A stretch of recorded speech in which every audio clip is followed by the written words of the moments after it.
आणि माझ्या जमिनीतल्या बॅक्टेरियाला हे करून देतो, खाणं मिळवून देतो. त्याचबरोबर तुम्ही आता बघितलं जी साल आहे ती पावसा संपल्या पूर्ण वाळली आहे आणि हे वाळलेली साल खायला इथे ऑलरेडी आता वाळवी आलेली आहे. तर तुम्ही जर बघाल तर ही वाळवी आता काय करते तर ही साल खाऊन माझ्याकरता उत्कृष्ट प्रतीची माती तयार करते. आणि ही जी माती आहे ही अतिशय गुणांनी भरलेली असते. तुम्ही 10 किलो मातीमध्ये 1 किलो वाळवीची माती टाकली तर ती उत्कृष्ट पद्धतीने तुमचं पॉटिंग मिक्स किंवा उत्कृष्ट खताची माती तयार होऊ शकते. सो ही वाळवी जी आहे ही माझ्याकरता आता इथे ह्या ह्याच्यापासून एक खत तयार करून द्यायचं काम करते.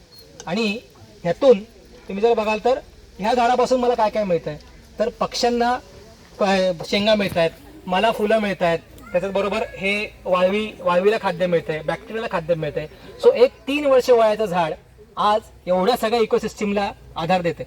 मग जी आज आपण रस्त्याच्या कडेला किंवा वेगवेगळ्या जंगलं जी आज तोडली आहेत 70-75 वर्षाची जी झाडं आहेत त्याच्यावरती किती मोठी इकोसिस्टीम असेल. तर जेव्हा आपण म्हणतो झाडं जगवा झाडं वाचवा तेव्हा आपण काय ठरवतो की झाडं आपल्याला फक्त सावली आणि ऑक्सिजन देतात.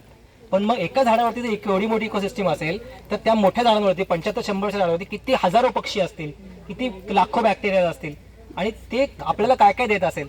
त्यामुळे प्रत्येक झाडाची आपल्याला माहिती हवी. त्याच्याकरता आपण प्रत्येक झाडाकरता हा बोर्ड लावलेला आहे. त्या बोर्डवर त्याची माहिती दिलेली आहे, सायंटिफिक नेम काय आहे, त्याची परिसंस्था काय आहे, ते काय काय देतं आणि त्याचा उपयोग काय काय हे सगळं आपण इथे लावलेलं आहे. आणि त्यातून आपला बायोडायव्हर्सिटी पाथ इथे आपण तयार केलेला आहे.